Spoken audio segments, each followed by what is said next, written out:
What is up, my dudes? Today I did an interview with my buddy Bryan Parady over at Bones to Bulk Fitness. We talked about a few topics that have been on my mind that I want to share with you all. Learning how to build strength, how to go through your strength training, what protocols you need to take, talk about 5x5 training in regards to strength training, and we're going to talk about ways and strategies you can take in order to lose weight while building your strength. Pretty cool, guys.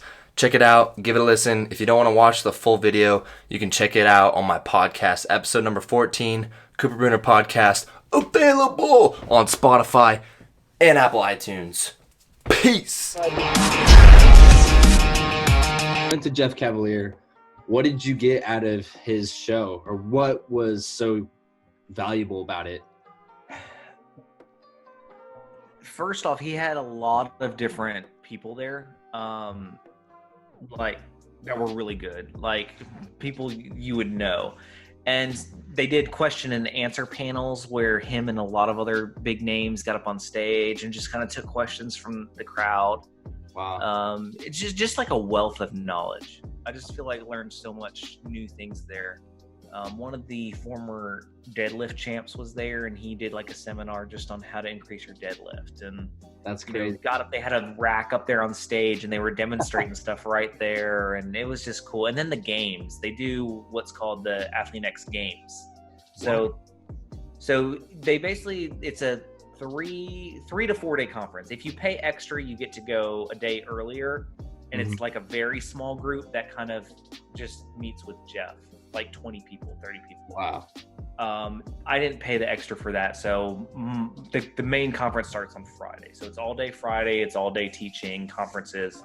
Then Saturday all day is strictly the games. And so they set up this insane obstacle course, whatever you want to call it. Mm-hmm. And they took people through it. So for example, here's what we had to do. So you had to do 50 box jumps, or not box jumps, it was like a bar, and you hop over from one side to the other. You do it 50 times. So Okay. 25, like 1, 1, 2, 2. Then you had to do I think it was 225-pound farmer carry for 50 yards, 100 yards.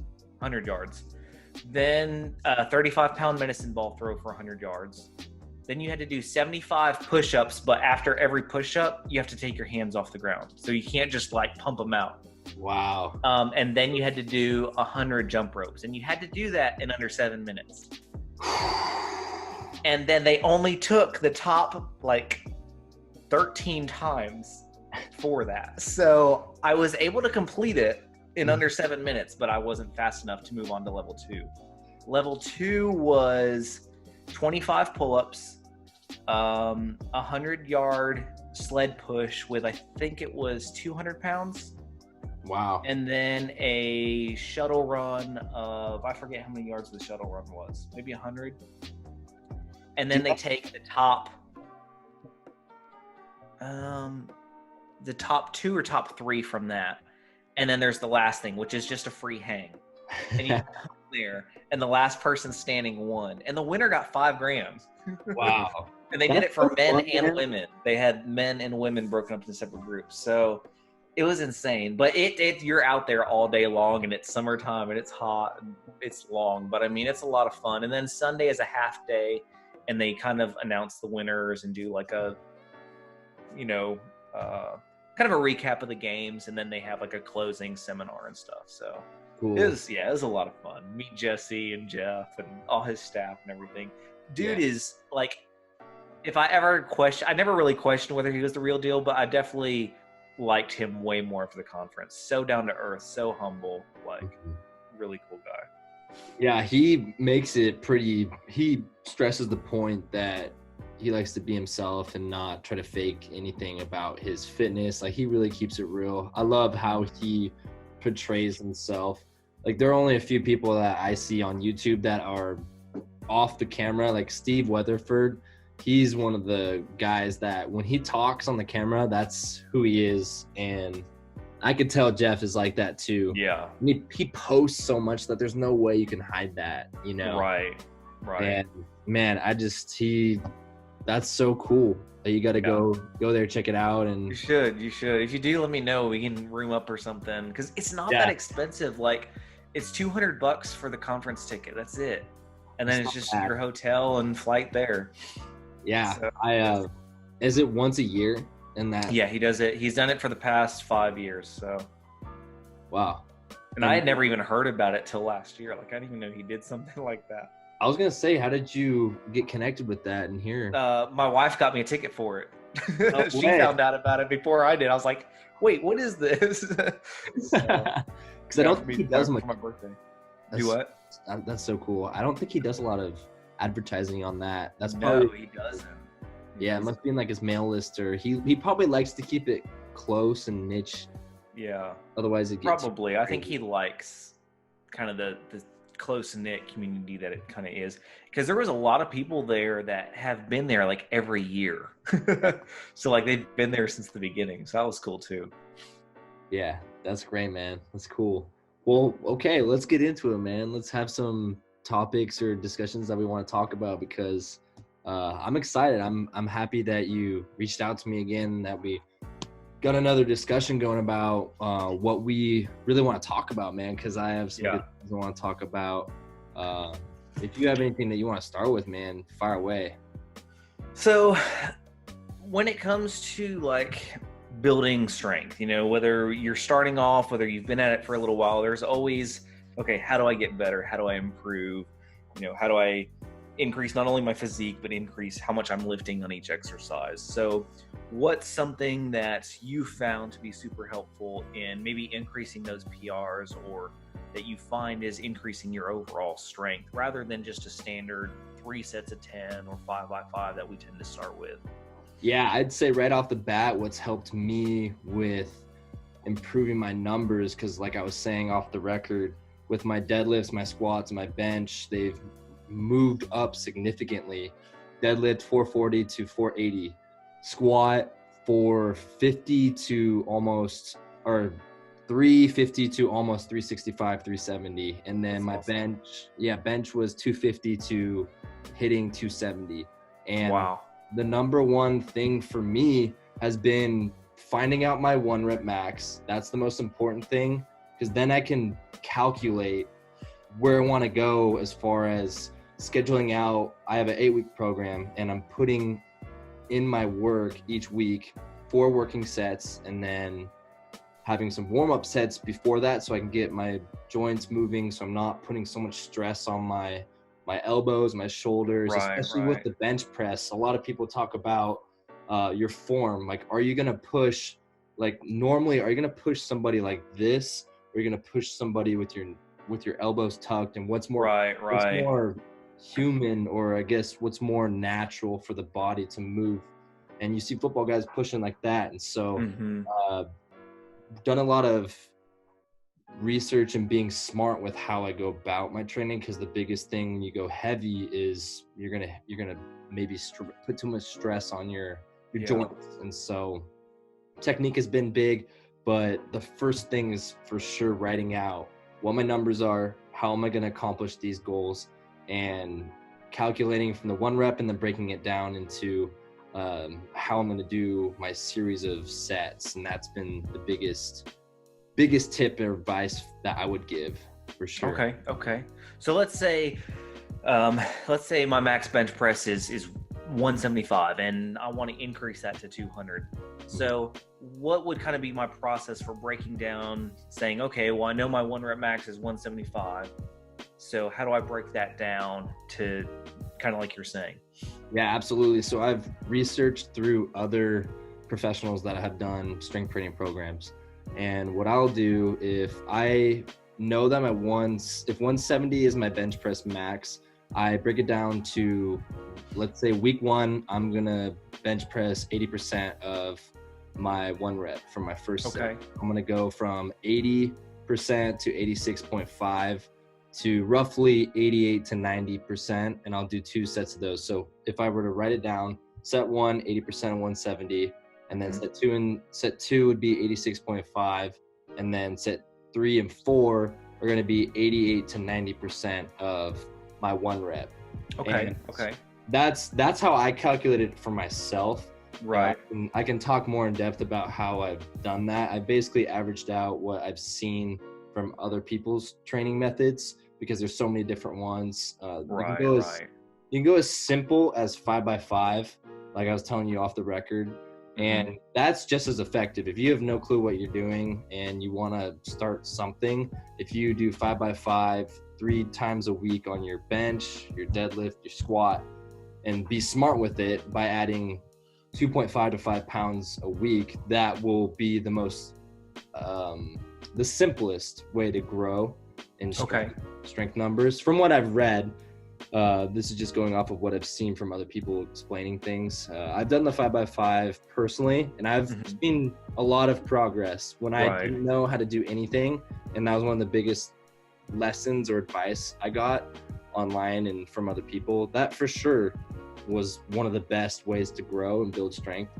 But I do think progressing through understanding my 1 rep has been the biggest thing. I won't go anything over 5 reps with strength training, and giving myself a bigger break in between sets, because I'm really going after, you kind of have to get a little pissed off, a little mad every time you're going. And that's what I love. Like, I'm goal setting, and I've switched up kind of like what you're talking about throughout the year. You go through cycles, right? Like you go through the high rep, low set phase, and then you go through like a neutral hypertrophy 8 to 12 rep, 3-4 sets. And then what I'm doing right now is I'm going high sets, low reps. And so I'm going 4 or 5 sets and then nothing more than 5 reps.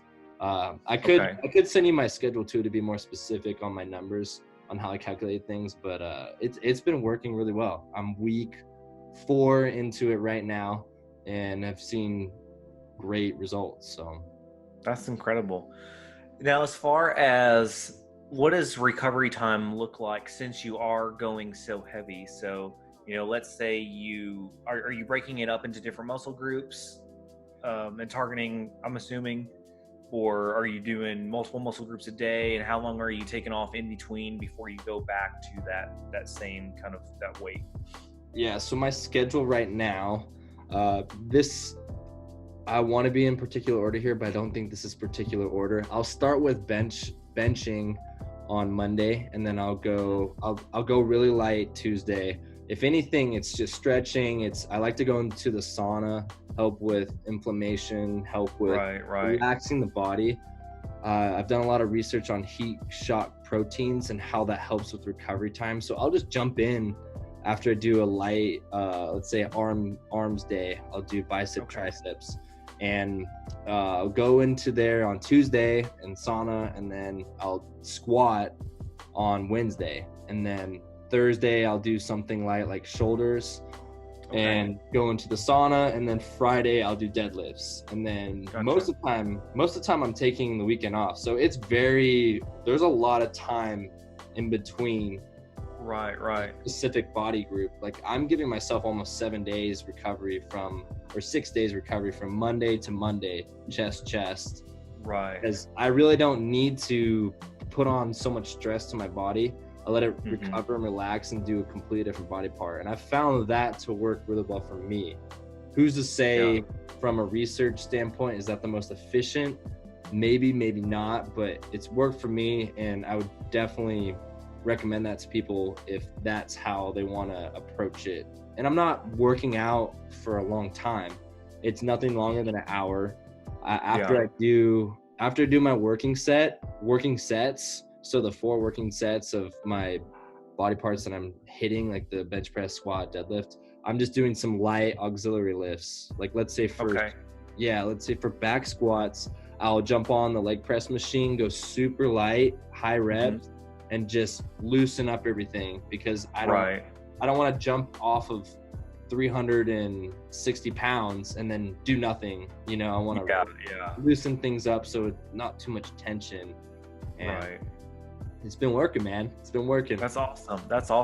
And, you know, that's something that I think is important, because we get so in the mindset that we got to work out more, and it's not always more. It's working out the correct way and allowing your body, like you're doing, to rest and rejuvenate in between that time, because so much of the actual building comes, I mean, all of the building comes in during our rest time. It's not when we're actually in there killing it in the gym. It's what happens when we leave the gym, how we're, refueling and resting our body, that the muscle actually grows and heals. So yeah, I think that's, and it's hard because you think, well, I got to do more. If I want to get more muscle, I got to do more. But a lot of times less is definitely more.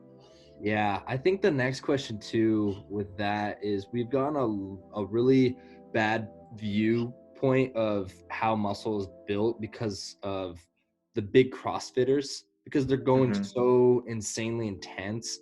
For Yeah. example, one of my friends actually just did a CrossFit workout over the summer, and it was a super basic one, but heavy volume. He was doing, I think it's called like a G sit up. It's when you go on like the glute machine, you do like a full sit up, and then he would Mhm. go from there and then do deadlifts. And it was for Okay. time. It was for time. So he would constantly be going every minute on the minute. Right. There's no rest periods or anything. Yeah. And the next day he tore his abdominal muscles. Like he had to go to the hospital, and he had rhabdo. It was that serious. Wow. And so what I'm trying to get at with that is volume, heavy volume, a lot of volume with working out. And like you were saying, I don't get results from that. I plateau, if not become way too sore to even like want to go back to the gym because I'm in pain. Right. And I've understand my body to where, am I actually building muscle or am I stagnant and not improving? Right. Because you see that in strength gains, and that's what you were saying too. Recovery is by far the most important thing with strength. Let your body rest and then jump back on it full 100% in the zone for that next deadlift. Like I love going up to the bar, and this isn't, I'm not obnoxious around people. I'm super quiet in my head, tunnel vision. Yeah. But when I go up to the bar and I see those plates and I'm like, oh God, this is 480. Like, let's see where we go. And I pull it up and then kind of stand there for a little bit and then drop it down. It's one of the greatest feelings. Yeah. I saw the video of you pulling that the other day. That was insane, man. Yeah. But yeah, like you're saying, and two, I think you've got to know what you're training for. Right. If you're training to build strength, then like you were just saying, you've got to focus on the muscles. You've got to go heavy, and you've got to give your time, your body time to rest. I'm not against CrossFit. I personally don't do it, and it's typically for that reason that, for my own personal goals, CrossFit is not going to get me to where I want to go. And two, it does, I feel like, place so much stress and strain on the body. Yeah. I think, there's people who love doing competitions and stuff, and there's nothing wrong with that. And I think something like CrossFit can build endurance, but as far as something to withstand for a long period of time, I don't think it's good for the body. Like, the body needs time to heal and repair itself. And let me fight my case here too, because when you look at the 1%ers in the CrossFit arena, you look at Matt Frazier. He's a top dog, Nike-sponsored athlete. Guess where he started before he even got into CrossFit? He was an Olympic power lifter. So if you want to get to that physique where you want to look thicker, you want to get bigger, the foundation of the work, in my opinion, and what I've seen, is you got to build strength. Let the neurological or the nerve system ramp up so you can take the volume or the stress and then move back into hypertrophy levels, meaning 3-4 sets, 8 to 12 reps, and you can push more, you can pull more, and on the muscle start packing on, nutrition. One thing I will give CrossFit credit for is they're great at building a community. Like, absolutely, they have done a phenomenal job on building their core group of people, and I think it does help, because often, when we don't have someone to keep us accountable, it is hard to get up and go to the gym. It's always easier if someone's going to be waiting there for you. So that aspect of it, I do agree with. If we could just incorporate that in strength training, I think it'd be great. That's the thing too, man. Like, it really, and it goes back to what you're saying, it really comes down to, is this sustainable for yourself, and do you enjoy going to do you enjoy to exercise, and are you surrounding yourself with good people? You know, Gary V and Tim from Quest Nutrition say you are who you surround yourself around. Like the top 5 people you surround yourself is your network is your net worth. So that's really what it comes down to. Like if you're being with people that you work out with that inspire you, motivate you, then go freaking do CrossFit. That's you're with people that you love to be around. So I totally 100% gonna be better for you than us just bagging on it and critiquing it. You know, like you gotta do what you love that can keep you consistently going and exercising. For sure. And everything, I mean, everybody is gonna be drawn to something different. And there's nothing wrong with that. I mean, I don't feel like, well, I'm not gonna say no exercise is bad, because some exercise is, but for the most part, like if you're exercising, you're still working to improve yourself, and that's commendable. So that is you totally nailed that, because it really depends on what the heck are you doing as far as exercising. But I want to switch gears too, because I've found this to be really helpful. So it's kind of weird, not a little unorthodox, but I've been strength training, but also trying to hit a target weight for my personal self. So I'm 198 right now. I want to hit 190, and I'm working on my strength training. Want to hear first your advice on, is this a good approach, or should I try to maintain my weight? As far as I think it's definitely doable. Prime example of that is one of my brothers is big into fitness, and he's been going through that process himself. He's trying to play around with. He's been dropping weight because he wants to, like you, he wants to get down to a certain weight, have a certain physique, and still continue to gain in his lifting. And he's been able to do that so far. He's dropped like 15 pounds. And he's lifting heavier than he ever has. Wow. So, I mean, that's proof to me that it definitely works. And I know of other people who have made it work. You know, I think there's a certain, there's kind of a balance. You know, I think there's going to come a certain point where, yes, you can still gain strength and lose weight, but there is going to come a time eventually you're going to max out at whatever current weight you're at. Like you're not probably physically going to be able to bench press over 500 pounds if you weigh 160. You know what I mean? Like there's always a certain cutoff there. But wouldn't that be? But yeah, I definitely think it's capable, because when you think about it too, a lot of times when we're just dropping 5 to 10 pounds, typically when we are working out like heavy and hard and eating right, it's typically going to be fat that we're losing. Right. You know, we're not going to lose our muscle. We're going to drop that body fat percentage down. And so logically, we're not taking anything away from our lifts.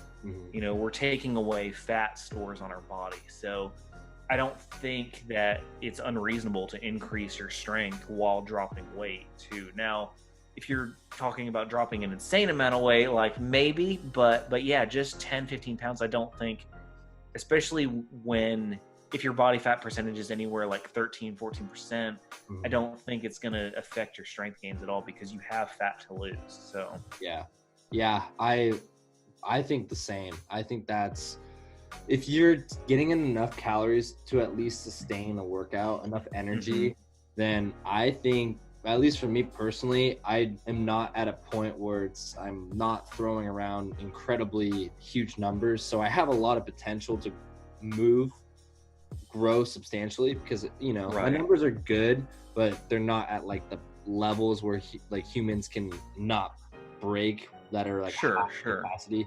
But yeah, I think what I'm doing is getting great results. And hold on here, accidentally exit out here. And anyways, I think losing a little bit of like a few pounds, or not even close to a pound a week, is sustainable, and I'm seeing great results. So I think it's entirely possible. One of the biggest things too with my weight loss is I'm using this app called MyFitnessPal, made by Under Armour. And wow, I definitely recommend that to anybody that wants to count their calories and see how many grams of fat, protein, carbs they're taking in, because every time I'm eating, I'm tallying it because I want to hit a target caloric number. And right now for me, it's about 2,600 or 2,450 with exercise. And wow, it's been helping a ton. You can search, you can search the food that you are taking in. Like, let's say if you go to like a fast food place or you go to like a restaurant, they'll most likely have it. Or at least if you're making something homemade, you can categorize it and kind of guess to get to the ballpark. And man, putting that in and journaling it, it might be tedious, but it is helped the most. It's eye-opening. Yeah, it has helped, and it gives you a good understanding of how much you're taking in a day. And yeah, I always suggest, especially when people are starting off, I'm like, it's gonna be work. Like, it's not easy, especially when you're starting off calculating all that crap. Yeah. But I know for me, when I first started like logging everything, I was blown away. Like I had no idea there was this many calories in this or this much fat in this. Like it's super eye-opening. It really makes you look at your food, I think, a completely different way. Yeah, my top 2 snacks right now are from Quest. They have the mint chocolate chip brownie protein bars, and they have 4 grams net carbs, and they have, I think it's about 290 calories and 20 grams of protein, and it's awesome. I definitely encourage people to choose that over a cookie or ice cream. And they got these protein chips. I think I have them in here. But yeah, right here. These protein chips are nice. I haven't seen those. 18 grams of protein, 140 calories. Nice. And fabulous. They're really good. That's awesome. So I've been figuring it out with my diet, and it's been great, dude. I definitely think scheduling out your food, what you're eating, and writing that journaling is huge. It is. It really is. Yeah. And then you also can track, what works for you and what doesn't, because everybody's body is a little bit different. And kind of going back to what you were saying about, dropping weight, increasing strength. I was listening to somebody the other day, and they were talking about how our bodies adapt to what we consistently do to them. So, he was kind of using an example, like if you're trying to drop a certain amount of weight and you're used to eating more calories than what you're eating, you're initially going to lose, but there's going to come a point where your body's going to adapt and be like, okay, this is the amount of calories I'm getting now, so I still need to function and do all the things I'm doing with this amount of calories. Like our bodies are smart. They adapt. I mean, we've survived somehow for thousands and thousands of years. So like our bodies will adjust to the changes we put them through. Absolutely. And that goes back to what we talked about on the podcast earlier when we were talking about your training too. You brought up how it's important to break up your training in cycles. Like don't do a training method for over 8 to 10 weeks, because your body's gonna adjust. Like I'm doing 8 weeks and I'm done with strength training. We're going back to hypertrophy, because I know I'm not being as efficient as I can with my body, because it learns how I'm doing motions, and it's not going to give you, for one thing, it's going to get you not as interested to go into the gym. So that's one thing, is to keep you motivated and switch things up. I'm really big on that. But again, just results. It's not gonna, you're gonna plateau. Yeah, for sure. And for sure. Yeah, you gotta keep it up. Change up that muscle memory. Yeah, for sure.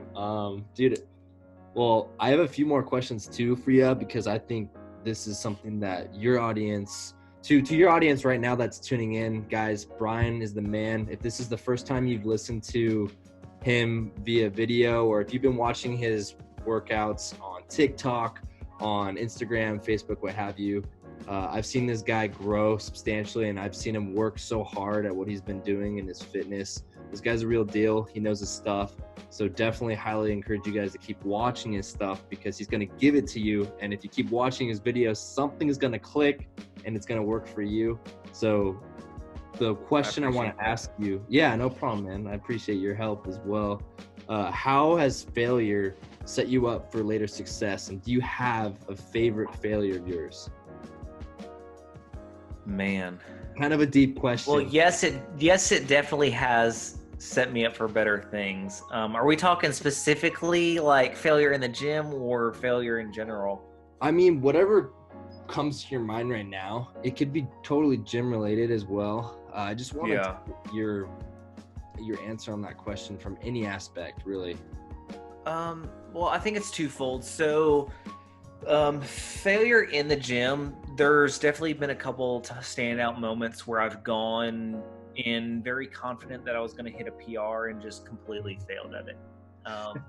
Oh yeah. And it's a little disheartening when you've been working up to it for so long, and then you go in and you're just like, it doesn't happen. Right. And it's a humbling experience, and it makes you realize, I still have a lot to learn. I still have a lot to grow, and being okay with that. Like, checking the ego at the door and being like, it's okay that I didn't hit it. That just means, okay, now what changes do I need to make in order to go harder so that I can hit it next time? Yeah. So, I mean, it's definitely a good learning process for sure. So, yeah, I mean, and Gary Vee talks about this all the time, like, learn to love failure. Learn to, like, it's our brains hate failure because we don't take chances because we're always worried about, well, what if I fail? What if I fail? But like, when we can get comfortable with, like, failure is a good thing because that means we're moving forward. That's when I think true change really begins to happen. And that's anything in life, whether it's in the gym or something else. Yeah, I think that's well said. That one thing that comes to my head after you saying that is Theodore Roosevelt said this quote in The Man in the Arena. And what he talks about is, it's not the critic in the backdrop that is telling you can't or is laughing at you that you failed. It's the man in the arena acting upon what he's thinking and doing it that's going to ultimately become the victor, because he's acting on his dreams. He's not just watching and letting someone else. He's not watching his dream become somebody else's reality, right? Right. So what we're doing, with our fitness and putting ourselves out there is acting upon what you're passionate about. You shouldn't have no shame, and you should have nothing but excitement. For me, it's exciting it's exciting to see you absolutely crush it on TikTok, seeing those numbers and your followers engagement go up. Like, that fires me up because I have that competitiveness too. I'm like, oh damn, like Bryan is just jumping up on TikTok, bro. Like, I gotta get going, get on his level. And it's exciting. It only makes life better by choosing to go the route of, I'm going to fail. People can judge that, and I'm just going to keep doing me because I love what I'm doing, and I'm learning a ton, regardless. Priceless, Yeah, absolutely. Yeah. No, I got one last question for you, man, and then you can ask me any questions. I know we've been chatting for, man, I don't know how long it's been, but I don't know. How do you get back on track in the gym? Like, let's say you've had a few weeks, or the average Joe is struggling to get in the gym. They've taken a few days off, and especially with the holidays coming up, we're gonna have Christmas. A lot of people are not gonna be able to hit the gym because of New Year's, college football coming up, a lot of junk food, blah blah blah. Yeah. What advice would you give to people to keep you on track moving forward into the holidays? Sure. I would say continue to do something. Like, you're absolutely right. I mean, I know just for me personally, we do a lot of traveling, a lot of get-togethers. There's a lot of not the greatest food. There's a lot of time away from the gym. Yeah. But that doesn't mean you can't do anything. And so, like, I love resistance bands. I usually pack one in my bag whenever I go on a trip, because it's like $15 on Amazon, and I can literally work out every muscle group with it. And I can take it with me wherever. I don't have to have a gym accessible. And is it as good as going in a gym? Of course not. But it's better than doing nothing. And the same way with food, you just go into it knowing, like, okay, I'm probably going to eat some junky meals around the holidays. It's probably going to happen. But how can I prepare for that? So maybe I know, hey, you know what? Like, for instance, we just had Thanksgiving or Christmas dinner coming up. I know I'm going to be eating a ton of food and desserts. So maybe go a little lighter in the morning. Yeah. Or maybe even eat a good healthy snack like an hour before dinner, so I'm not starving when I sit down and overload my plate. or maybe just continually drinking water while I'm at a party to kind of, satiate my stomach so I'm not just grabbing everything. And it's not to say you can't enjoy stuff and you can't enjoy trips, but just do what you can, like do the small things, because it's going to keep that habit constantly in your mind. Like, yeah, I didn't get a full workout in, but hey, I went out for a mile run, or hey, I didn't hit my goals with calories today, but you know what? I did eat a healthy breakfast and drink water throughout the day, and it was just dinner. So it's still, forward momentum. So I think that makes it easier once you do get back to kind of jump back into things. Yeah, well said. I think 100% on that. It's great. Good deal. All right, so question for you. So with your kind of what you were talking about earlier, the strength training you're doing, yeah, and you seeing your strength go up, how does that correlate, or does it, do you think, with overall endurance? As far as, let's say if I were to do same weight of squats, like let's say I did 225 squat, and after my training, like, am I going to be able to do more reps? Is that what you're saying? Right, either do more reps, or maybe if you were to jump off that and go do something else, could you, hit that, maybe not quite as hard, but also go hard on several exercises after that? Or do you think that focusing on the strength does, to a degree, affect the endurance side of it? I think it 100% hinders your endurance, because I'm not going anything over 5 reps. So if I were to go 8 to 10 reps at something a little bit lighter, that'd be pretty tough. That'd be pretty rough, because my cardiovascular isn't there to where I want it to be. When you train, a few weeks back, I was doing more high intensity interval training, and I could work out and be at tip-top shape and be sweating a ton, because I know my heart rate zone is going up. But if I were to do that right now, I would know I'd be huffing and puffing. Like, it would be very tough. I'm not hitting the cardio bike much. So in my opinion, on what I've seen with strength training, I think it's very difficult to ramp up your endurance. Like, one example for that, especially when I look at from a physique standpoint, is Cameron Haynes. Cameron Haynes is a guy from my local area. He ultra marathon runner, bow hunter. He runs 100-mile marathon or 100-mile races, and dude runs almost a marathon a day. He runs in the morning and at lunch. His slogan is what Lamar Jackson has been wearing a lot. It's keep hammering, or nobody cares, work harder. He's been wearing that at the conferences, and that's his saying.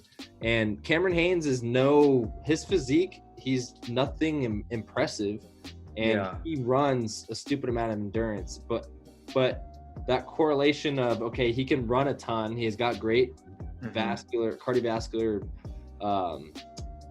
endurance, but he cannot lift heavy. Like, he does not focus, or he doesn't show to people that he can lift heavy. Like, he's not, when he's doing a bench press, he's putting like 35s or 45s. Right.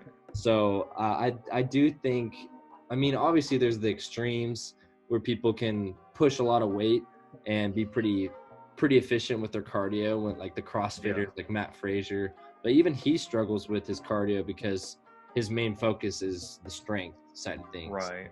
So I think generally speaking, you have to sacrifice one or the other. Sure. Just like strength, or just like building muscle, you have to build strength up in order to build muscle. And then once you get to hypertrophy level, unless you're eating a ton too, and you're coming from a skinny physique, then you could gain some muscle. But generally speaking, like for me, I'm not gaining too much muscle. A lot of it's my nervous system being shocked from the weight, because I'm not doing enough to actually get into hypertrophy levels. That's good. That's good. All right, another question. So I know I've experienced this. I'm sure you have too. So there's times when, we were talking about earlier about how it's good to change things up every 8 to 12 weeks. Yeah. Keep things fresh, keep things different. Has there been a time when you've kind of gotten in a slump? Like, that your workouts are just kind of going through the motions, you're kind of coasting, so to speak, and really not pushing yourself. Has there been a time that's happened? And if so, what was something that helped you kind of overcome that slump and then start pushing hard again? Yeah, I think we all go through that. It's just a matter of your self-talk and how quickly can you like bounce back and just get back into your state, your flow state, where you're being consistent and you're going back to the gym. When I graduated, when I graduated college, which was 2 years ago, I was coming from like my best physique. I was super lean and went to Seattle to work full time, and I would go to the gym after work, super exhausted, could not get myself to go the length of the duration of my workouts. I just was losing a lot of drive and to go to the gym. And what it really took for me is looking myself in the mirror, going David Goggins mode, self-accountability. And telling myself, man, like, look, if you keep going down this path, if you don't take care of your physique, your body, then you're not gonna get the results that you want to achieve. And for me, I'm all about goal setting with my physique. So right now I'm trying to break 500 on my deadlift, 400 on my squat, 315 on my bench press. And those three numbers are just dialed in my head. That's what gets me up in the morning and where I get super excited. And so finding ways to maybe switch up your workout program to get you more excited about it, and finding friends or finding a buddy to get you to go to the gym, because I didn't have anybody.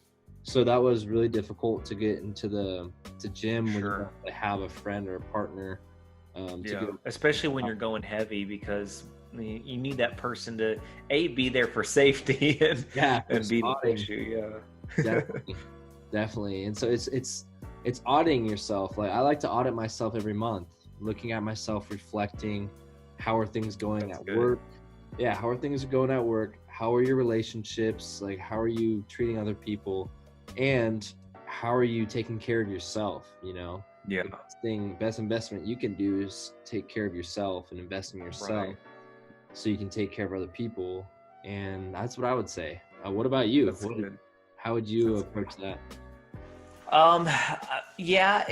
Kind of what you said about, you know, with the goals, knowing what your goal is, knowing where you want to be, and, you know, kind of that, where do I want to be in 20 years? You know, if I continue down this path of just half-assing stuff and just going through the motions in the gym, am I going to be where I want to be in 20 years? Or is it going to slowly degress into not working out at all and kind of go the opposite way? So I usually try to keep that in mind, like, you know, who's watching. You know, I've got kids, and they're gonna look up to me and see what I do, and if they see me quit or that's a big one, man, terrible job, and also, you know, my audience, you know, I want to be it's weird to say, but like, they motivate me just as much. I hope I motivate them, because it's like, well, these people are looking to me for something, and I can't really you know, half-ass this. Yeah, well, you are being the leader of the tribe, essentially, and then people are buying into you, and then that puts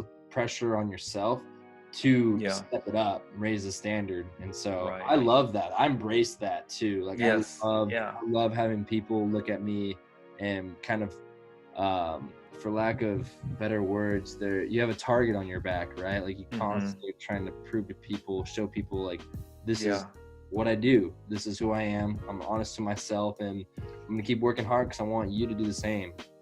Absolutely. And it keeps me accountable too. That's the biggest thing. Once I took that leap into taking my fitness serious, it kind of changed my identity of my self-talk, really.